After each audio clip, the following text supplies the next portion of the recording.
ಈ ಹಿಂದೆ ವಾಲ್ಮೀಕಿ ರಾಮಾಯಣದ ಯುದ್ಧಕಾಂಡದ 50ನೇ ಸರ್ಗ ಮುಕ್ತಾಯ ಆಗಿತ್ತು. ಆಗ ನಾಗಪಾಶಗಳಿಂದ ಇಂದ್ರಜಿತ್ತನ ಕೈಚಳಕದಿಂದ ರಾಮಲಕ್ಷ್ಮಣರು ಬಂಧಿತರಾಗಿದ್ದು, ಅದಕ್ಕಾಗಿ ಕಪಿ ಸೈನ್ಯದ ಮುಖ್ಯಸ್ಥರೆಲ್ಲ ಕಳವಳಪಟ್ಟದ್ದು. ಹಿಮಾಲಯ ಪರ್ವತಕ್ಕೆ ಹೋಗಿ ಔಷಧಗಳನ್ನು ತೆಗೆದುಕೊಂಡ್ವ. ಆ ಔಷಧಗಳ ರಸವನ್ನ ಇವರಿಬ್ಬರಿಗೆ ಪಾನ ಮಾಡಿಸಿ ಅವರನ್ನು ಬದುಕಿಸ್ತೇನೆ ಅಂತ ಸುಷೇಣ ಅನ್ನೋನು ಹೇಳಿದ್ದು. ಹೀಗೆ ಹನುಮಂತ ಆ ಗಿಡಮೂಲಿಕೆಗಳನ್ನು ತಗೊಂಡ್ಕೊಂಡು ಬರ್ಲಿಕ್ಕೆ ಅಂತ ಉದ್ಯುಕ್ತನಾದಾಗಲೇ ಗರುಡ ಅಲ್ಲಿಗೆ ಹಾರಿ ಬಂದದ್ದು.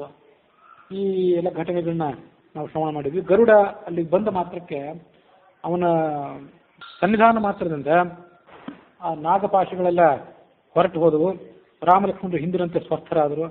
ಅವರ ತೇಜಸ್ಸು, ಓಜಸ್ಸು, ಬಲ, ಪರಾಕ್ರಮ ಎಲ್ಲ ಹಿಂದಿನಂತೆ ಊರ್ಜಿತವಾಯಿತು ಅನ್ನೋಲ್ಲಿಗೆ ಆ 50ನೇ ಸರ್ಗ ಮುಕ್ತಾಯ ಆಗಿತ್ತು. ಕಪಿಗಳೆಲ್ಲ ಮತ್ತೆ ಆ ರಾವಣನ ಲಂಕಾನಗರದ ಮೇಲೆ ಆಕ್ರಮಣಕ್ಕೆ ಸಿದ್ಧರಾದರು. ರಾಕ್ಷಸರ ಜೊತೆಗೆ ರಾವಣ ಸಭಾಭವನದಲ್ಲಿದ್ದ. ಕಪಿಗಳ ಗರ್ಜನೆ ಕೇಳಿ ಬಂತವನಿಗೆ. ಕಪಿಗಳ ಗರ್ಜನೆ ಕೇಳಿದ್ರೆ ಇವ್ರಿಗೇನೋ ದೊಡ್ಡ ಸಂತೋಷದ ಸಂಗತಿ ಆಗಿರಬೇಕು. ಏನು ಇದನ್ನ ಈ ಎಲ್ಲ ಘಟನೆಗಳಿಗೆ ಏನು ಕಾರಣ, ಯಾತಕ್ಕಾಗಿ ಇಷ್ಟೊಂದು ಸಂಭ್ರಮ ಆಗಿದೆ ಈ ಕಪಿಗಳಿಗೆ? ಅದನ್ನು ನೋಡಿ ನನಗೆ ಮನಸ್ಸಿನಲ್ಲಿ ಸಂಶಯ ಬಂದಿದೆ. ಹೀಗೆ ಆಲೋಚನೆ ಮಾಡಿ ಆ ರಾವಣ ತನ್ನ ಸಮೀಪದಲ್ಲಿದ್ದಂಥ ರಾಕ್ಷಸರಿಗೆ ಹೇಳಿದ. ಅದಕ್ಕೇನು ಕಾರಣ ಅಂತ ತಿಳ್ಕೊಂಡು ಬನ್ನಿ. ಆ ರಾಕ್ಷಸರಿಗೂ ಎಲ್ಲ ಗಾಬರಿ ಆಯಿತು. ರಾಮಲಕ್ಷ್ಮಣರು ಸತ್ತು ಹೋದ್ರು, ಲಂಕಾನಗರಕ್ಕೆ ಬಂದು ಅದಕ್ಕಿದ್ದ ಆಪತ್ತು ಪರಿಹಾರ ಆಯಿತು ಅಂತ ಅವರು ಕೂಡ ನಿಶ್ಚಿತರಾಗಿದ್ದರು. ಆದರೆ ಕಪಿಗಳ ಗರ್ಜನೆ ಮತ್ತೆ ಪ್ರಾರಂಭ ಆಗಿದ್ದನ್ನು ನೋಡಿ ಅವ್ರಿಗೂ ಗಾಬರಿ ಆಯಿತು. ಅವರು ಪ್ರಾಕಾರದ ಮೇಲೇರಿ ಆ ವಾನರ ಸೈನ್ಯ ಸುಗ್ರೀವನ ನೇತೃತ್ವದಲ್ಲಿ ಮತ್ತೆ ಆಕ್ರಮಣಕ್ಕೆ ಸನ್ನದ್ಧಾಗಿದ್ದನ್ನು ನೋಡಿ ಭಯಪಟ್ಟರು. ರಾವಣನ ಬಳಿಗೆ ಓಡಿ ಬಂದರು. ರಾಮಲಕ್ಷ್ಮಣರಿಬ್ಬರಿಗೂ ನಾಗಪಾಶಗಳ ಬಂಧನ ಏನಾಗಿತ್ತು, ಅವರು ಅದನ್ನ ಪರಿಹಾರ ಮಾಡಿಕೊಂಡು ಮತ್ತೀಗ ಯುದ್ಧಕ್ಕೆ ಸನ್ನದ್ಧರಾಗಿದ್ದಾರೆ. ಅದನ್ನು ಕೇಳಿ ರಾಕ್ಷಸರಾಜ ರಾವಣನಿಗೆ ಮತ್ತಷ್ಟು ಚಿಂತೆ ಆಯಿತು, ಶೋಕ ಆಯಿತು. ಅವನ ಮುಖದ ಬಣ್ಣ ಕಳೆಗುಂದಿತು.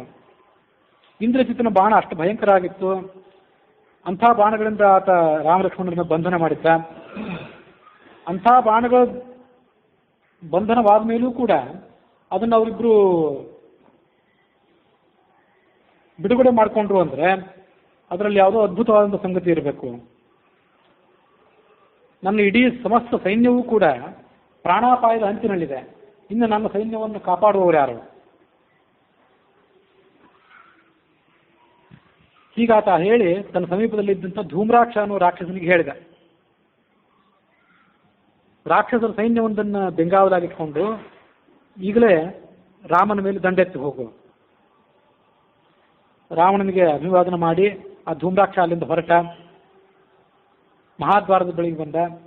ಸೇನಾಪತಿ ಹೇಳಿದ, ಸೈನ್ಯವನ್ನು ಸಜ್ಜುಗೊಳಿಸು ಅಂತ ಹೇಳಿದ. ಸೇನಾಪತಿ ಅದರಂತೆ ಬೃಹತ್ ಪ್ರಮಾಣದ ಸೈನ್ಯವನ್ನ ಸಿದ್ಧ ಮಾಡಿದ. ಅವರೆಲ್ಲ ಆ ಧೂಮ್ರಾಕ್ಷನ ನೇತೃತ್ವದಲ್ಲಿ ಮತ್ತೆ ಯುದ್ಧಕ್ಕೆ ಹೊರಟರು.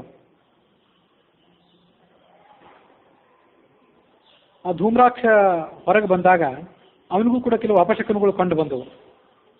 ಅಂತರಿಕ್ಷದಲ್ಲಿದ್ದಂಥ ಕ್ರೂರ ಪಕ್ಷಿಗಳು ಅವನನ್ನು ಮೊದಲು ಮುಂದೆ ಹೋಗಲಿಕ್ಕೆ ಬಿಡಲಿಲ್ಲ. ಒಂದು ದೊಡ್ಡ ರಣಹದ್ದು ರಥದ ಮೇಲ್ಭಾಗದಲ್ಲಿ ಬಂದು ಎರಗಿತ್ತು. ಅದು ಅಪಸ್ವರದಿಂದ ಆಕ್ರೋಶ ಮಾಡ್ತಾ ಅವನ ಸಮೀಪದಲ್ಲಿ ಬಂದು ಬಿದ್ದಿತ್ತು. ಮೋಡಗಳಿಂದ ನೀರಿನ ಮಳೆಯ ಬದಲಾಗಿ ರಕ್ತದ ಮಳೆ ಸುರಿಯಿತು. ಭೂಮಿ ನಡುಗಿತು. ರಾಕ್ಷಸರಿಗೆ ವಿನಾಶವನ್ನು ಸೂಚನೆ ಮಾಡುವಂತಹ ಎಲ್ಲಾ ಥರದ ಶಕುನಗಳು ಕೊಂಡು ಬಂದವು. ಆದರೆ ಆ ಧೂಮ್ರಾಕ್ಷನಾಗಲಿ ಆತನ ಸಂಗಡ ಇದ್ದಂಥ ರಾಕ್ಷಸ ಸೈನಿಕರಾಗಲಿ ಅದನ್ನು ಗಮನಕ್ಕೆ ತೆಗೆದುಕೊಳ್ಳಲಿಲ್ಲ. ಮತ್ತೊಂದು ಸೈನ್ಯದ ತುಕಡಿ ಹೊರಗೆ ಬಂದದ್ದನ್ನು ನೋಡಿ ಈ ಕೋಟೆಗೋಡೆಯ ಹೊರಗಿದ್ದಂಥ ವಾನರರು ಸಿಂಹನಾದ ಮಾಡಿದರು. ಮತ್ತೊಮ್ಮೆ ಭಯಂಕರವಾದಂಥ ಯುದ್ಧ ಪ್ರಾರಂಭ ಆಯಿತು. ವಾನರರು ರಾಕ್ಷಸರನ್ನ ಲಕ್ಷಗಟ್ಟಲೆ ಸಂಖ್ಯೆಯಲ್ಲಿ ಸಂಹಾರ ಮಾಡಿದರು. ವಾನರು ಯುದ್ಧ ಭೂಮಿಯಲ್ಲಿ ಒಂದು ಕಡೆಯಿಂದ ಮತ್ತೊಂದು ಕಡೆ ನಡ್ಕೊಂಡು ಹೋಗ್ತಿರ್ಲಿಲ್ಲ. ಒಂದು ಕಡೆಯಿಂದ ಮತ್ತೊಂದು ಕಡೆ ಅವರು ಜಿಗಿದಾಡ್ಕೊಂಡು ಹೋಗ್ತಿದ್ರು, ನೆಗೆದಾಡ್ಕೊಂಡು ಹೋಗ್ತಿದ್ರು. ರಾಕ್ಷಸರ ಮುಖಗಳನ್ನ ತಮ್ಮ ಉಗುರುಗಳಿಂದ ಸೀಳಿ ಹಾಕ್ತಿದ್ರು. ರಾಕ್ಷಸರ ತಲೆ ಕೂದಲೆಲ್ಲ ಕೆದರಿ ಹೋಗಿದ್ದವು. ರಕ್ತದ ವಾಸನೆಯಿಂದ ಅವರೆಲ್ಲ ಮೂರ್ಛಿತರಾಗಿ ಭಯಭ್ರಾಂತರಾಗಿ ಕೆಳಗೆ ಬಿದ್ದು ಬಿಟ್ಟಿದ್ರು. ಮತ್ತೆ ಕೆಲವು ವಾನರರು ರಾಕ್ಷಸರನ್ನ ಮುಷ್ಟಿಯಿಂದ, ಕಾಲ್ಗಳಿಂದ, ಹಲ್ಲುಗಳಿಂದ, ಗಿಡ ಮರಗಳಿಂದ, ದೊಡ್ಡ ದೊಡ್ಡ ಬಂಡೆಕಲ್ಲುಗಳಿಂದ ಹೊಡೆದು ಧ್ವಂಸ ಮಾಡಿದರು. ಈ ಕಡೆ ಧೂಮ್ರಾಕ್ಷನು ಕೂಡ ತನ್ನ ಸೈನ್ಯ ವಾನರರ ಆಕ್ರಮಣಕ್ಕೆ ಸಿಲುಕಿದ್ದನ್ನು ನೋಡಿ ತಾನು ಯುದ್ಧಕ್ಕೆ ಸಿದ್ಧನಾದ. ನಾನಾ ಥರದ ಆಯುಧಗಳನ್ನು ವಾನರರ ಮೇಲೆ ಪ್ರಯೋಗ ಮಾಡಿದ.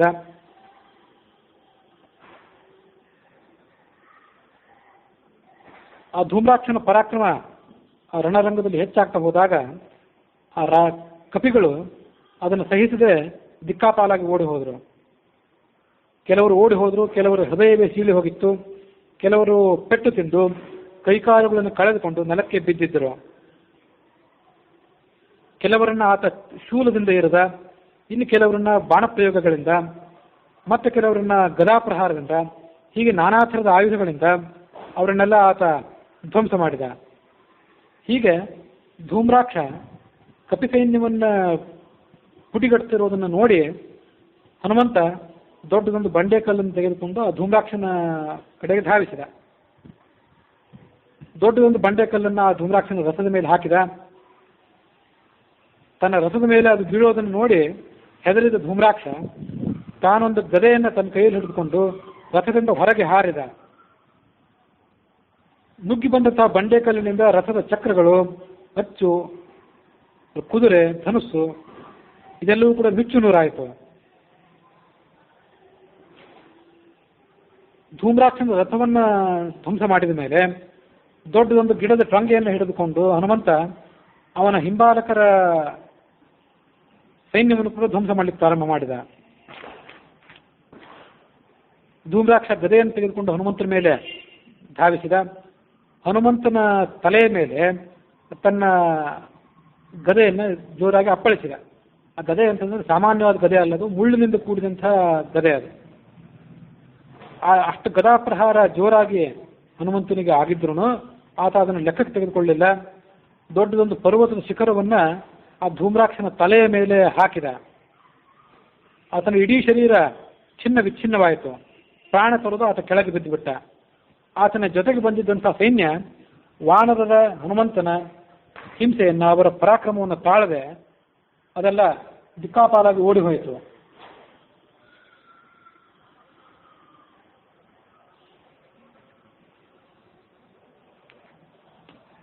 ಧೂಮ್ರಾಕ್ಷ ಹತ ಆಗಿದ್ದನ್ನ ರಾವಣ ಕೇಳಿದ. ಅವನಿಗೆ ಸಂಕಟ ಇಮ್ಮಡಿಸಿತು. ವಜ್ರದಂಷ್ಟ ಅನ್ನುವ ರಾಕ್ಷಸನನ್ನು ಕರೆದ. ಕಪಿಗಳ ಮೇಲೆ ದಂಡೆತ್ತಿ ಹೋಗುವಂತ ಅವರನ್ನ ಕಳಿಸಿದ. ಅವನು ನಾನಾ ಥರದ ಅಲಂಕಾರಗಳನ್ನು ಮಾಡಿಕೊಂಡು ನಾನಾ ಥರದ ಶಸ್ತ್ರಾಸ್ತ್ರಗಳಿಂದ ಸಜ್ಜಿತನಾಗಿ ತೋಮರ, ಮುಸಲ, ಭಿಂದಿಪಾಲ, ಗದ, ಚಕ್ರ ಮೊದಲಾದಂತಹ ನಾನಾ ಥರದ ಆಯುಧಗಳನ್ನು ಧಾರಣೆ ಮಾಡಿಕೊಂಡು ಆ ಕಪಿಗಳ ಸೈನ್ಯದ ಮೇಲೆ ಯುದ್ಧಕ್ಕೆ ಹೊರಟ.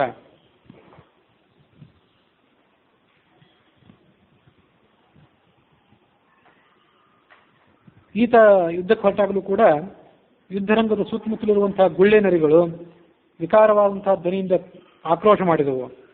ಅವುಗಳ ಮುಖದಿಂದ ಅಗ್ನಿಯ ಜ್ವಾಲೆ ಹೊರಗೆ ಬಂದಿತ್ತು. ಇಷ್ಟಾದರೂ ಕೂಡ ರಾಕ್ಷಸರು ಅದನ್ನೆಲ್ಲ ಲೆಕ್ಕಿಸದೆ ಕಪಿ ಸೈನ್ಯವನ್ನು ಎದುರಿಸಿ ಯುದ್ಧ ಮಾಡಲಿಕ್ಕೆ ಪ್ರಾರಂಭ ಮಾಡಿದರು. ರಾಕ್ಷಸರು ವಾನರರ ಜೊತೆಗೆ ತಮ್ಮ ತಮ್ಮ ಆಯುಧಗಳನ್ನು ಬಿಟ್ಟು ಬಾಹುಯುದ್ಧವನ್ನೇ ಮಾಡ್ತಿದ್ರಂತೆ. ಯಾಕಂದ್ರೆ ವಾನರರು ಯಾವುದೇ ಶಸ್ತ್ರವನ್ನು ಹಿಡಿದದ್ದು ಕಡಿಮೆ, ಬಾಹುಯುದ್ಧನೇ ಅವರು ಕೂಡ ಮಾಡ್ತಿದ್ರು. ದೊಡ್ಡ ದೊಡ್ಡ ಬಂಡೆಕಲ್ಲುಗಳು, ಪರ್ವತದ ಶಿಖರ, ಗಿಡ ಮರಗಳು, ಇದರಿಂದ ನಾವು ಯುದ್ಧ ಮಾಡ್ತಿದ್ದರಿಂದ ರಾಕ್ಷಸರು ಕೂಡ ಆ ವಾನರರಿಗೆ ಸರಿದೊರೆಯಾಗಿ ಯುದ್ಧ ಮಾಡಬೇಕು ಅನ್ನುವ ಉದ್ದೇಶದಿಂದ ತಾವು ಕೂಡ ಬಾಹುಯುದ್ಧ ಮಾಡಿದರು. ವಾನರರು ಅನೇಕ ರಾಕ್ಷಸರನ್ನ ಕೈಗಳಿಂದ ಹೊಡೆದು ಸಂಹಾರ ಮಾಡಿದರು, ಕಾಲುಗಳಿಂದ ಒದ್ದು ಸಂಹಾರ ಮಾಡಿದರು. ಹೀಗೆ ರಾಕ್ಷಸರ ಸಂಹಾರ ಕಾರ್ಯ ಅಬಾಧಿತವಾಗಿ ಮುಂದುವರಿಯಿತು. ಈ ಕಡೆ ವಜ್ರದಂಷ್ಟ ಅನ್ನುವಂತಹ ನಾಯಕ ಏನಿದ್ದ ಅವನು ವಾನರರಿಗೆ ಭಯಂಕರನಾಗಿದ್ದುಕೊಂಡು ನಾನಾ ಥರದ ಶಸ್ತ್ರಾಸ್ತ್ರಗಳನ್ನು ಪ್ರಯೋಗ ಮಾಡಿ ಯುದ್ಧ ಮುಂದುವರಿಸಿದ.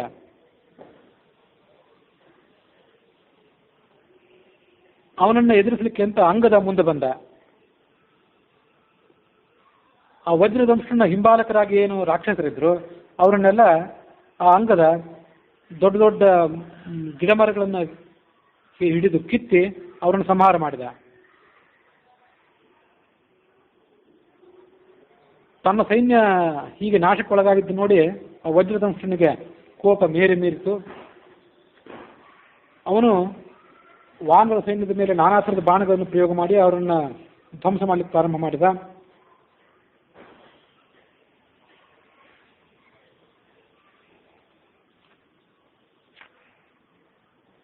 ವಜ್ರದಂಶ ಎಷ್ಟೇ ಪರಾಕ್ರಮದಿಂದ ಯುದ್ಧ ಮಾಡಿದರೂ ಕೂಡ ಆತನ ಸೈನ್ಯವನ್ನು ಉಳಿಸ್ಕೊಳ್ಳಿಕ್ಕೆ ಆಗಲಿಲ್ಲ. ಅವನಿಗೆ ಕಪಿ ಸೈನಿಕರಿಂದ ಆ ರಾಕ್ಷಸ ಸೈನ್ಯ ಎಲ್ಲ ಪೀಡಿತವಾಗಿ ನಾಮಾವಶೇಷವಾಗಿ ಹೋಯಿತು.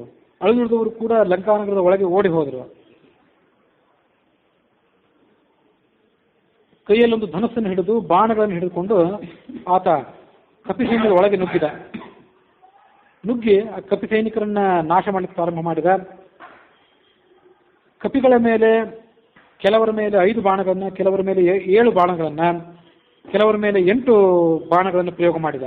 ಹೀಗೆ ಒಮ್ಮೊಮ್ಮೆ ಬಾಣ ಪ್ರಯೋಗ ಮಾಡಿದಾಗ 5, 7, 8, 9 ಮಂದಿ ವಾನರರನ್ನ ಏಕಕಾಲದಲ್ಲಿ ಪ್ರಹಾರ ಮಾಡುತ್ತಿದ್ದ.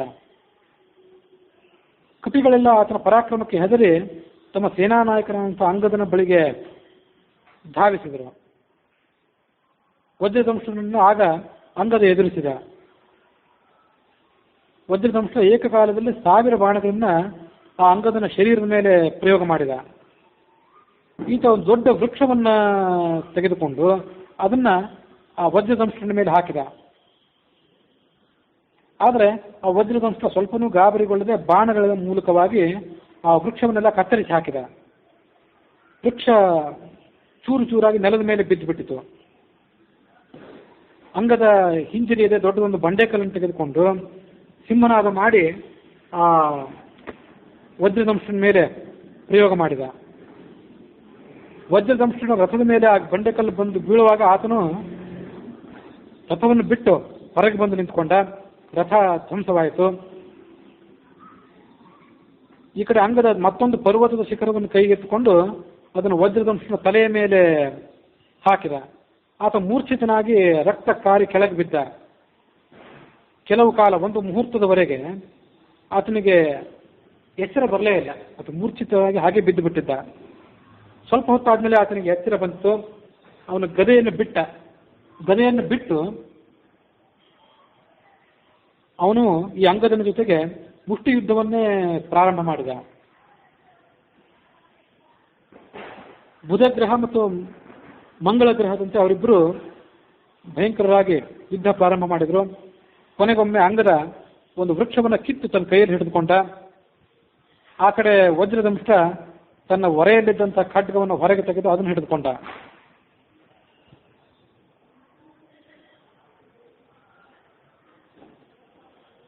ಹೀಗೆ ಅವರು ಯುದ್ಧ ಮುಂದುವರಿಸಿದ್ರು.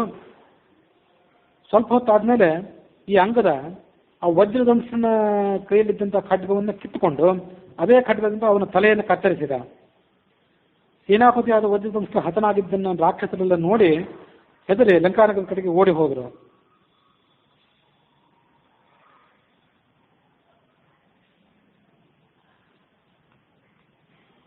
ವಾಲಿಯ ಪುತ್ರ ಅಂಗದ ತನ್ನ ಪರಾಕ್ರಮವನ್ನು ತೋರಿಸಿ ವಜ್ರದಂಶನನ್ನು ಕೂಡ ಕೊಂದು ಹಾಕಿದ ಅನ್ನೋ ಸುದ್ದಿ ರಾವಣನಿಗೆ ತಲುಪಿತು. ಆತ ಮತ್ತಾರನ್ನು ಯುದ್ಧಕ್ಕೆ ಕಳಿಸಬೇಕು ಅಂತ ಆಲೋಚನೆ ಮಾಡಿ ಮುಂದಿನಂತೆ ತನ್ನ ಸೇನೆಯ ವ್ಯವಸ್ಥೆಯನ್ನು ಯಾರು ಮಾಡ್ತಿರ್ತಾರೆ, ಯಾವ ನಾಯಕರು ಮಾಡ್ತಿರ್ತಾರೆ ಅವ್ರನ್ನ ಕರೆದು ಹೀಗೆ ಮುಂದಿನಂತೆ ಹೇಳಿದ. ಅಕಂಪನ ಅಂತ ನಮ್ಮ ಸೈನ್ಯದಲ್ಲಿ ಏನು ಮಹಾಪರಾಕ್ರಮಿಯಾಗಿದ್ದಾನೆ, ಅವನು ಇವತ್ತು ರಾಕ್ಷಸರ ಸೈನ್ಯಕ್ಕೆ ಮುಂದಾಳಾಗಿ ಯುದ್ಧಕ್ಕೆ ಹೊರಡಲಿ. ಆತ ಯುದ್ಧಕ್ಕೆ ಹೊರಟ್ರೆ ನಮಗೆ ಜಯ ನಿಸ್ಸಂಶಯ. ಸೇನಾ ನಾಯಕ ದೊಡ್ಡ ಸೈನ್ಯದ ತುಕಡಿಯನ್ನು ಸಿದ್ಧ ಮಾಡಿ ಅಕಂಪನ ನೇತೃತ್ವದಲ್ಲಿ ಅದನ್ನು ಮುಂದಕ್ಕೆ ಕಳಿಸಿದ. ಈ ಅಕಂಪನ ರಾವಣನಂತೆ ಮಹಾಪರಾಕ್ರಮಿಯಾಗಿದ್ದ. ಅಕಂಪನ ಅಂದರೆ ಅಲುಗಾಡದೇ ಇರುವವನು ಅಂತ ಅರ್ಥ. ಕಂಪನ ಅಂದರೆ ಅಲುಗಾಡೋದು. ಯುದ್ಧದಲ್ಲಿ ಯಾರೇ ಎದುರಾಳಿಗಳು ಬಂದರೂ ಕೂಡ ಕಂಪನವಿಲ್ಲದವನು. ದೇವಾಸುರರ ಯುದ್ಧ ನಡೆದಾಗ ದೇವತೆಗಳು ಕೂಡ ಈತನನ್ನು ಸೋಲಿಸಲಿಕ್ಕೆ ಅಸಮರ್ಥರಾಗಿದ್ದರು. ಆ ಕಾರಣದಿಂದ ಆತನಿಗೆ ಅಕಂಪನ ಅಂತ ಹೆಸರು ಬಂದಿತ್ತು. ಆದರೆ ಅವನು ಯುದ್ಧ ಮಾಡಲಿಕ್ಕೆ ಹೊರಟಾಗ ಆತನ ಕುದುರೆಗಳಿಗೆ ಮುಂದಾಗುವಂಥ ಸೂಚನೆ ಸಿಕ್ಕು ಅವು ಮುಂದುವರಿಲಿಕ್ಕೆ ಉತ್ಸಾಹವನ್ನು ಬಿಟ್ಟುಬಿಟ್ಟು ಉತ್ಸಾಹ ತೋರಿಸಲಿಲ್ಲ. ಆದರೆ ಈತ ಅವುಗಳನ್ನು ಪ್ರಚೋದಿಸಿ ಯುದ್ಧ ಭೂಮಿಗೆ ಕರೆದೊಯ್ದ. ಸ್ವಯಂ ಅವನಿಗೂ ಕೂಡ ಅಪಶಕುನಗಳು ಕಂಡು ಬಂದವು. ಆತನ ಎಡಗಣ್ಣು ಮಿಡಿಯಲಿಕ್ಕೆ ಪ್ರಾರಂಭ ಆಯಿತು. ಮುಖದ ಬಣ್ಣ ಕಳೆಗುಂದಿತು. ಕಂಠಧ್ವನಿ ಗದ್ಗದ ಆಯಿತು. ಆಕಾಶದಲ್ಲಿ ಮೋಡವಿಲ್ಲದೆ ಇದ್ರೂ ಕೂಡ ಸೂರ್ಯನ ಪ್ರಕಾಶ ಮಂದವಾಗಿತ್ತು. ಯಾವುದೇ ಉತ್ಪಾತವನ್ನು ಲೆಕ್ಕಿಸದೆ ಆತನು ಕೂಡ ಯುದ್ಧ ಮುಂದುವರಿದ.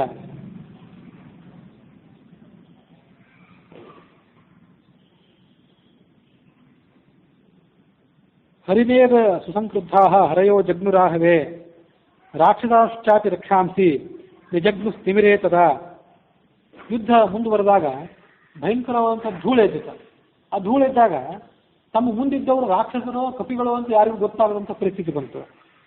ಕಪಿಗಳು ರಾಕ್ಷಸರು ಅಂತ ತಿಳಿದುಕೊಂಡು ಕಪಿಗಳನ್ನೇ ಹೊಡೆದಾಗ್ತದೆ. ಆಗ ರಾಕ್ಷಸರು ಕೂಡ ಕಪಿಗಳು ನಮ್ಮ ಶತ್ರುಗಳು ಅಂತ ತಿಳಿದುಕೊಂಡು ತಮ್ಮವರನ್ನೇ ಧ್ವಂಸ ಮಾಡಿದರು.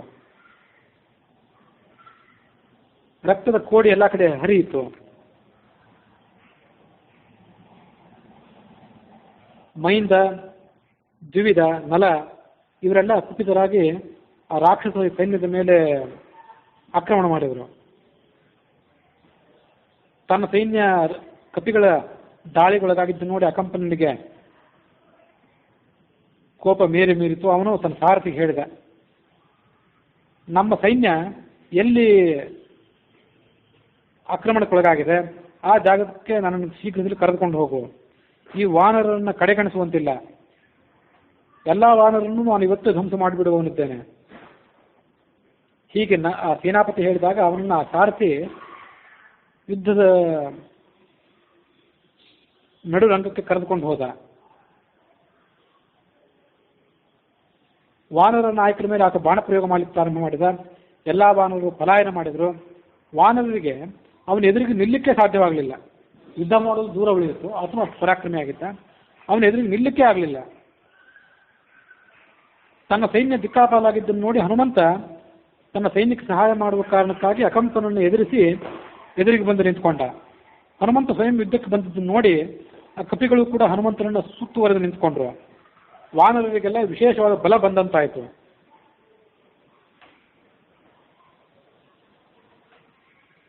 ಹನುಮಂತನ ಮೇಲೆ ಕೂಡ ಅಕಂಪನ ಬಾಣಗಳ ಮಳೆಗರೆದ. ಹನುಮಂತ ಅದನ್ನು ಲೆಕ್ಕಕ್ಕೆ ತೆಗೆದುಕೊಳ್ಳಿಲ್ಲ. ಅಕಂಪನನ್ನು ಸಂಹಾರ ಮಾಡಿಬಿಡಬೇಕು ಅಂತ ಮನಸ್ಸಿನಲ್ಲಿ ನಿರ್ಧಾರ ಮಾಡಿದ. ಭೂಮಿ ನಡುಗುವಂತೆ ಹೆಜ್ಜೆ ಇಟ್ಕೊಂಡು ಆ ಅಕಂಪನನ ಬಳಿಗೆ ಬಂದ. ಅಕಂಪನ ಬಳಿಗೆ ಬಂದು ಕೂಡಲೇ ಅವನಿಗೆ ನೆನಪಿಗೆ ಬಂದಂತೆ ತನ್ನ ಕೈಯಲ್ಲಿ ಯಾವುದೇ ಆಯುಧವಿಲ್ಲ. ಸಮೀಪದಲ್ಲೇ ಇದ್ದಂಥ ದೊಡ್ಡದೊಂದು ಪರ್ವತದ ಶಿಖರ ಅದನ್ನು ಕಿತ್ತು ಕೈಯಲ್ಲಿ ಹಿಡಿದುಕೊಂಡು ಆ ಒಂದೇ ಕೈಯಿಂದ ಅದನ್ನು ಹಿಂದಕ್ಕೆ ಮುಂದಕ್ಕೆ ಓಲಾಡಿಸಿ ಆ ಅಕಂಪನನ ಕಡೆಗೆ ಅದನ್ನು ಪ್ರಯೋಗ ಮಾಡಿದ. ಅದು ಅಕಂಪನನು ಮಹಾಪರಾಕ್ರಮಿ ಆಗಿದ್ದ. ಅರ್ಧಚಂದ್ರ ಅನ್ನುವಂಥ ಬಾಣದಿಂದ ಅರ್ಧಚಂದ್ರದ ಗಾತ್ರ ಆಗುತ್ತೆ. ಬಾಣದ ತುದಿ ಅರ್ಧಚಂದ್ರಾಕಾರ ಆಗಿರ್ತದೆ. ಅರ್ಧಚಂದ್ರಾಕಾರದ ಬಾಣ ಅಂತ ಕರೀತಾರೆ. ಅಂಥ ಬಾಣದಿಂದ ಪರ್ವತವನ್ನು ಸೀಳಿ ಹಾಕಿದ. ಹನುಮಂತ ಕುಪಿತನಾಗಿ ಮತ್ತೊಂದು ದೊಡ್ಡ ಅಶ್ವಕರ್ಣ ಅನ್ನುವ ವೃಕ್ಷವನ್ನು ಕಿತ್ಕೊಂಡು ಬಂದ. ಆ ಗಿಡವನ್ನು ಕಿತ್ಕೊಂಡು ಬಂದ ರಭಸಕ್ಕೆ ಸುತ್ತಮುತ್ತಲಿದ್ದಂತಹ ಅನೇಕ ವೃಕ್ಷಗಳು ಬುಡ ಮೇಲಾದವು.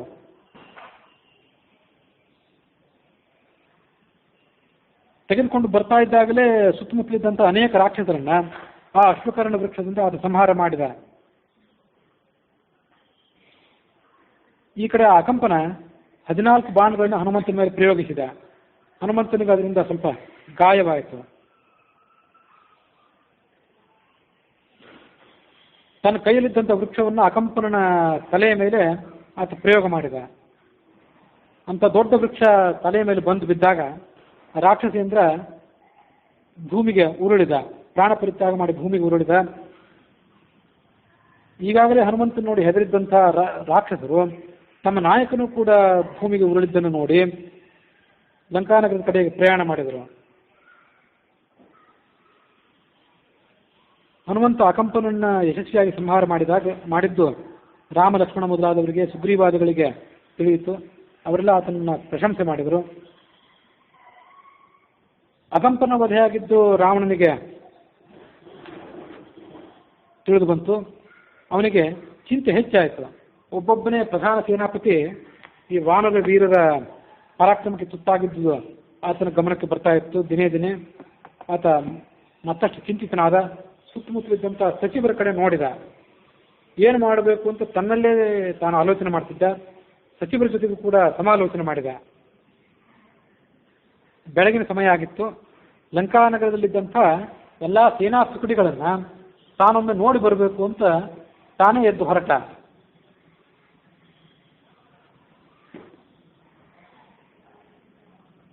ತನ್ನ ಹಿತೈಷಿಯಾಗಿದ್ದ ಮತ್ತು ಯುದ್ಧ ತಜ್ಞನಾಗಿದ್ದಂತಹ ಪ್ರಹಸ್ತನಿಗೆ ಈ ಮುಂದಿನಂತೆ ಮಾತು ಹೇಳಿದ. ನಗರಕ್ಕೆ ತೀರಾ ಸಮೀಪದಲ್ಲೇ ಈ ಕಪಿಗಳೆಲ್ಲ ಬೀಡು ಬಿಟ್ಟಿದ್ದಾರೆ. ಇವರಿಂದಾಗಿ ನಮ್ಮ ನಗರದ ನಿವಾಸಿಗಳಿಗೆ ಭಯಂಕರ ಪೀಡೆ ಬಂದು ಒದಗಿದೆ.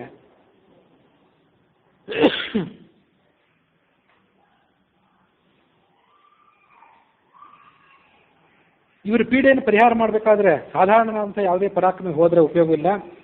ಸ್ವಯಂ ನಾನಾಗಲಿ, ಕುಂಭಕರ್ಣ, ಇಂದ್ರಜಿತ್, ನಿಕುಂಭನಾಗಲಿ ಇಲ್ಲಿಗೆ ಹೋಗಬೇಕು.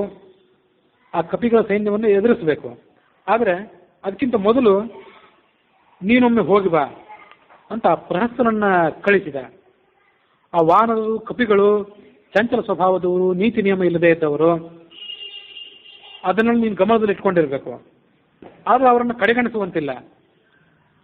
ಆಪಕ್ ಸಂಶಯಿತ ಶ್ರೇಯ ನಾತ್ರ ನಿಸ್ಸಂಶಯೀಕೃತಾ ಪ್ರತಿಲೋಮ ಅನುಲೋಮಂ ವಾ ಯದ್ವಾನೋ ಮನ್ಯತೆ ಹಿತಂ.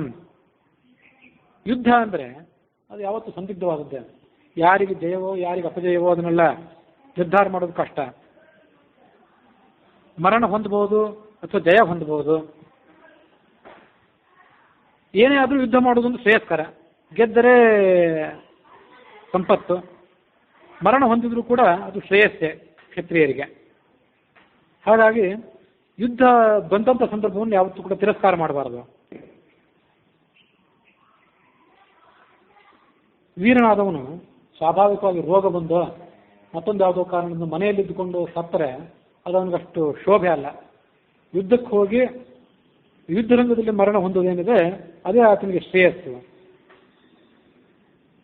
ಭಗವದ್ಗೀತಾದ ಶ್ಲೋಕನು ಕೂಡ ಅದನ್ನೇ ಹೇಳ್ತದೆ. ಹತೋವಾ ಪ್ರಾಪ್ಸಸೆ ಸ್ವರ್ಗಂ ಜಿತ್ವಾವಾ ಭಕ್ಸಸೆ ಮಹೀಂ. ಕೃಷ್ಣ ಅರ್ಜುನನಿಗೆ ಹೇಳಿದ್ದು. ಯುದ್ಧಕ್ಕೆ ಹೋಗು, ಸತ್ತರೆ ಸ್ವರ್ಗಕ್ಕೆ ಸೇರ್ತಿ, ಗೆದ್ದರೆ ವಿಶಾಲವಾದ ಸಾಮ್ರಾಜ್ಯವನ್ನು ಪಡ್ಕೊಳ್ತಿ. ಹಾಗಾಗಿ ಯುದ್ಧಕ್ಕೆ ಹೋಗು ಅಂತ ಕೃಷ್ಣ ಅರ್ಜುನನ ಹುರಿದುಂಬಿಸಿದ್ದ. ಅದನ್ನೇ ಮಾತನ್ನು ಬೇರೆ ಒಂದು ಶ್ಲೋಕದಲ್ಲಿ ರಾಮಾಯಣ ಹೇಳ್ತದೆ ಅಷ್ಟೆ. ಹೀಗೆ ಯುದ್ಧದ ಬಗ್ಗೆ ನನ್ನ ಅಭಿಪ್ರಾಯ ನಾನು ಹೇಳಿದ್ದೇನೆ. ನಿನಗೂ ಏನಾದರೂ ಯುದ್ಧದ ಬಗ್ಗೆ ಬೇರೆ ಅಭಿಪ್ರಾಯವಿದ್ದರೆ, ಹೇಗೆ ಆಕ್ರಮಣ ಮಾಡಬೇಕು, ಹೇಗೆ ವಾನರ ಸೈನ್ಯವನ್ನು ಎದುರಿಸಬೇಕು ಅನ್ನೋದ್ರ ಬಗ್ಗೆ ಪ್ರತ್ಯೇಕವಾದ ಅಭಿಪ್ರಾಯ ಏನಾದರೂ ಇದ್ದರೆ ಅದನ್ನು ನೀನು ನನಗೆ ತಿಳಿಸು. ಸದ್ಯದಲ್ಲಿ ಏನು ಹೆಜ್ಜೆಯನ್ನು ನಾವು ತಗೊಳ್ಬೇಕು ಅನ್ನೋದನ್ನು ತಿಳಿಸು ಅಂತ ಹೇಳಿದ ರಾವಣ. ಬಲಿಚಕ್ರವರ್ತಿಗೆ ಶುಕ್ರಾಚಾರ್ಯ ಸಲಹೆ ನೀಡಿದಂತೆ ಆ ಪ್ರಹಸ್ತ ರಾವಣನಿಗೆ ಹೇಳಿದ.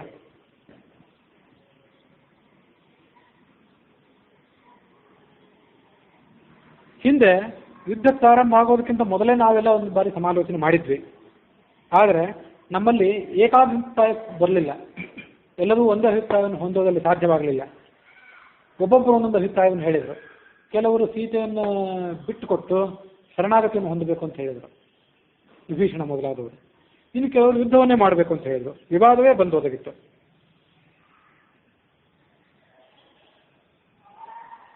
ಪ್ರಧಾನೇನ ತು ಸೀತಾಯಾಃ ಶ್ರೇಯೋ ವ್ಯವಸಿತಂ ಮಯಾ ಅಪ್ರಧಾನೇ ಪುನರ್ಯುದ್ಧಂ ದುಷ್ಟಮೇತತ್ ತಥೈವನಃ. ಸೀತೆಯನ್ನ ರಾಮನಿಗೆ ಒಪ್ಪಿಸಿ ಕೊಡಬೇಕು, ಅದರಿಂದ ಲಂಕಾನಗರಕ್ಕೆ ಕ್ಷೇಮ. ಇಲ್ಲದೇ ಇದ್ದರೆ ಯುದ್ಧ ಅನಿವಾರ್ಯ ಅಂತ ನಾನು ಕೂಡ ನಿಮ್ಗೆ ಆವಾಗಲೇ ಹೇಳಿದ್ದೆ. ಆದರೆ ನೀನು ಒಪ್ಪಿಸಿಕೊಳ್ಳಲಿಲ್ಲ. ಅದರಂತೆ ಈ ಯುದ್ಧ ಬಂದೊದಗಿದೆ. ನೀನು ಯಾವತ್ತಿನಿಂದಲೂ ಕೂಡ ಮಾನ, ದಾನ, ಮರ್ಯಾದೆ, ಸಾಂತ್ವನ ಇವೆಲ್ಲ ಕಾರ್ಯಗಳ ಮೂಲಕ ನಮ್ಮನ್ನೆಲ್ಲ ಪೋಷಣೆ ಮಾಡಿದ್ದೆ. ನಾವೆಲ್ಲ ನಿನ್ನ ಅಧೀನದಲ್ಲಿದ್ದೇವೆ. ಹೀಗಿರುವಾಗ ನಿನಗೆ ಹಿತ ಅಲ್ಲದೇ ಇರೋದನ್ನು ನಾನು ಯಾಕೆ ಮಾಡಬೇಕು? ನಿನಗೆ ಅಹಿತವಾದನ್ನು ನಾನು ಮಾಡಬೇಕು ಯಾಕೆ? ನಿನಗೆ ಯಾವ್ದು ಹಿತ ಅನಿಸ್ತದೆ, ನಿನಗೆ ಯಾವ್ದು ಪ್ರಿಯವಾಗಿದೆ, ಅದು ಎಂಥದೇ ಕಾರ್ಯವಾದರೂ ನಾನು ಮಾಡಲಿಕ್ಕೆ ಸಿದ್ಧನಾಗಿದ್ದೇನೆ. ನನ್ನ ಬಗ್ಗೆ ಆಗಲಿ, ನನ್ನ ಹೆಂಡತಿ ಮಕ್ಕಳ ಬಗ್ಗೆ ಆಗಲಿ, ನನ್ನ ಐಶ್ವರ್ಯ ಧನ ಕನಕಗಳ ಬಗ್ಗೆ ಆಗಲಿ ನನಗೆ ಯಾವುದೇ ಚಿಂತೆ ಇಲ್ಲ. ಅದನ್ನು ರಕ್ಷಣೆ ಮಾಡಿಕೊಳ್ಬೇಕು ಅನ್ನುವಂಥ ಕಾಳಜಿಯೂ ಕೂಡ ನನಗಿಲ್ಲ. ನಾನು ಜೀವಿಸಿರೋದು ನಿನಗಾಗಿ ಯುದ್ಧ ಮಾಡ್ತೇನೆ, ನಿನಗಾಗಿ ಪ್ರಾಣವನ್ನು ಕೂಡ ಪರಿತ್ಯಾಗ ಮಾಡ್ತೇನೆ. ಅದನ್ನು ನೀನಾಗಿ ನೋಡೋನಿದ್ದಿ ಅಂತ ಹೇಳಿದ ಅವನು. ತಾನು ಸಾಯ್ತೇನೆ ಅನ್ನೋವನಿಗೆ ನಿರ್ಧಾರವಾಗಿದ್ದಿರಬೇಕು.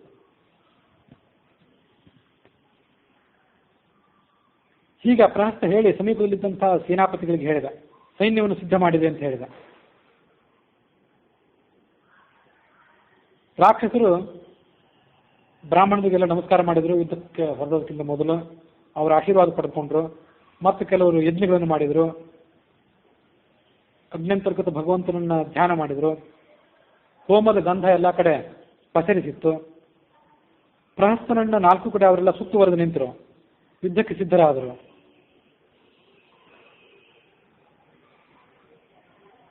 ಆ ಪ್ರಹಸ್ತನ ರಥಕ್ಕೆ ಸರ್ಪದ ಧ್ವಜ, ಹಾವಿನ ಧ್ವಜ ಇತ್ತು.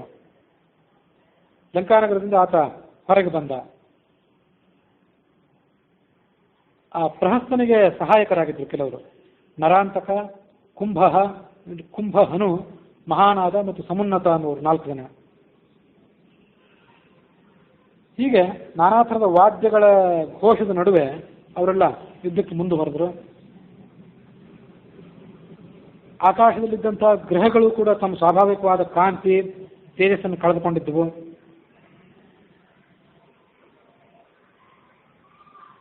ಆಕಾಶದಲ್ಲಿದ್ದಂಥ ಮೋಡಗಳು ಸ್ವಾಭಾವಿಕವಾಗಿ ಯಾವ ರೀತಿಯಾಗಿ ಗುಡುಗಬೇಕು ಅದನ್ನು ಬಿಟ್ಟು ಕತ್ತೆಯಂತೆ ವಿಕಾರವಾಗಿ ತಿರುಗುತ್ತಿದ್ದವು. ಮೋಡಗಳು ಕೂಡ ಕೆಲವು ಪಕ್ಷಿಗಳು ರಥವನ್ನು ಅಪ್ರದಕ್ಷಿಣಾಕಾರವಾಗಿ ಸುತ್ತುತ್ತಾ ಇದ್ದವು. ಮೋಡಗಳಿಂದ ರಕ್ತದ ಮಳೆ ಬಂತು. ರಥದ ಸೊಬಗೆಲ್ಲ ಹಾಳಾಗಿ ಹೋಯಿತು. ಸಾರಥಿ ಕೈಯಲ್ಲಿ ಏನು ಚಾವಟಿ ಇರಬೇಕು, ಬಾರ್ಕೋಲು, ಅದು ಹಠಾತ್ತಾಗಿ ಕೆಳಗೆ ಬಿತ್ತು. ಆದರೂ ಆತ ಯುದ್ಧಕ್ಕೆ ಸನ್ನದ್ಧನೇ ಆಗಿದ್ದ. ಹೊರಗೆ ಬಂದ. ವಾನರ ಸೈನ್ಯದೊಳಗೆ ನುಗ್ಗಿ ಯುದ್ಧವನ್ನು ಮುಂದುವರಿಸಿದ. ಈ ಕಡೆ ರಾಮ ವಿಭೀಷಣನನ್ನು ಕೇಳಿದ, ಮಹಾಪರಾಕ್ರಮಿಯಾದವನು ಮತ್ತೊಬ್ಬ ರಾಕ್ಷಸ ಯುದ್ಧಕ್ಕೆ ಬರ್ತಿದ್ದಾನೆ, ಅವನು ಯಾರು, ಅವನ ಬಲ ಪೌರುಷ ಅಂತದ್ದು, ಅವನ ಹಿನ್ನೆಲೆ ಏನು, ಅದನ್ನೆಲ್ಲ ವಿವರವಾಗಿ ಹೇಳು. ಆಗ ವಿಭೀಷಣ ಹೇಳಿದ, ಆತ ರಾವಣನ ಸೇನಾಪತಿ, ಪ್ರಹಸ್ತ ಅಂತ ಆತನಿಗೆ ಹೆಸರು. ರಾವಣನ ಸೈನ್ಯದ 1/3 ಭಾಗದಲ್ಲಿ ಇಡೀ ಸೈನ್ಯವೆಲ್ಲ ಆತನನ್ನ ಸುತ್ತುವರೆದು ನಿಂತಿದೆ. ಅಷ್ಟು ಬೃಹತ್ ಪ್ರಮಾಣದ ಸೈನ್ಯವನ್ನು ಆತ ತನ್ನ ಹಿಂದಿಟ್ಕೊಂಡು ಬಂದಿದ್ದಾನೆ. ಹೀಗೆ ಆ ಕಪಿ ಸೈನ್ಯ ಮತ್ತು ರಾಕ್ಷಸ ಸೈನ್ಯ ಎರಡೂ ಕೂಡ ಎದುರು ಬದುರಾದವು. ಅವರಿಬ್ಬರ ನಡುವೆ ಯುದ್ಧ ಮುಂದುವರಿಯಿತು. ನರಾಂತಕ, ಕುಂಭಹನು, ಮಹಾನಾದ, ಸಮುನ್ನತ ಅನ್ನುವಂಥವರು ಪ್ರಹಸ್ತನ ಸಹಾಯಕರೇನಿದ್ರು ಅವರು ವಾನರನ್ನ ಧ್ವಂಸ ಮಾಡಲಿಕ್ಕೆ ಪ್ರಾರಂಭ ಮಾಡಿದರು. ಈ ಕಡೆ ಜಾಂಬವಂತ ದೊಡ್ಡದೊಂದು ಬಂಡೆ ಕಲ್ಲನ್ನು ಎತ್ಕೊಂಡು ಬಂದ. ಅದನ್ನ ಆ ಮಹಾನಾದ ಅನ್ನೋವನ ಸಹಾಯಕ ಏನಿದ್ದ ಆ ಸಹಾಯಕನ ಎದೆ ಮೇಲೆ ಹಾಕಿದ. ಅದರ ಮೂಲಕ ಆ ಸಹಾಯಕ ಹಸು ನೀಗಿದ. ದ್ವಿವಿಧ ಅನ್ನುವಂಥ ಕಪಿ ನರಾಂತಕ ಅನ್ನುವ ಸಹಾಯಕನನ್ನು ಕೊಂದು ಹಾಕಿದ. ದುರ್ಮುಖ ಅನ್ನುವವನು ಸಮುನ್ನತ ಅನ್ನುವ ಸಚಿವನನ್ನು ಕೊಂದು ಹಾಕಿದ.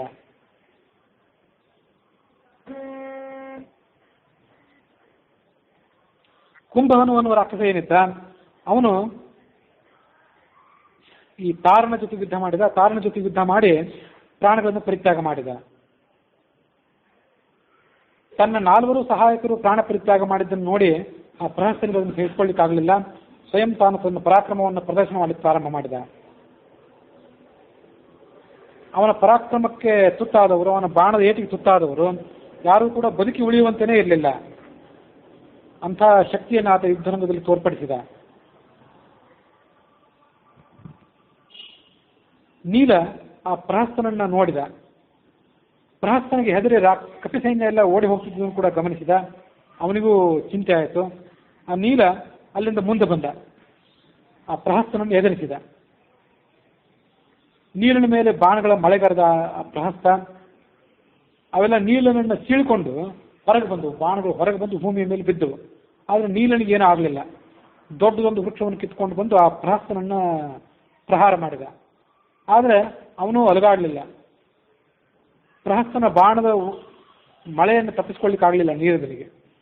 ಆದರೂ ಅಲ್ಲಿ ಆ ನೀಲ ಪ್ರಹಸ್ತನ ಎದುರಿಗೆ ನಿಂತ್ಕೊಂಡು ಆ ಬಾಣದ ಮಳೆಯನ್ನೆಲ್ಲ ಕಣ್ಣು ಮುಚ್ಚಿಕೊಂಡು ಸಹಿಸಿಕೊಂಡ.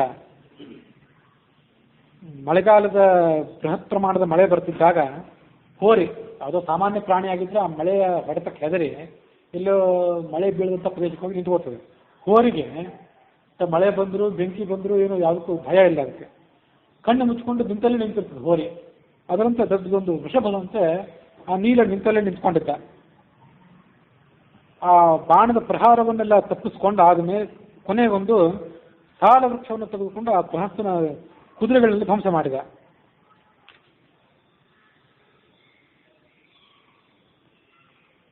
ಪ್ರಹಸ್ತ ಒನಕೆಯೊಂದನ್ನು ತೆಗೆದುಕೊಂಡು ಆ ನೀರಿನ ಹಣೆಯ ಮೇಲೆ ಪ್ರಹಾರ ಮಾಡಿದ. ಅವನ ಹಣೆಯಿಂದ ರಕ್ತದ ಕೋಡಿ ಹರಿಯಿತು. ಆದರೆ ನೀಲ ಅದರಿಂದ ಹಿಂಜರಿಲಿಲ್ಲ. ಮತ್ತೊಂದು ವೃಕ್ಷವನ್ನು ತೆಗೆದುಕೊಂಡು ಆ ಪ್ರಹಸ್ತನ ಎದೆಗೆ ಹೊಡೆದ.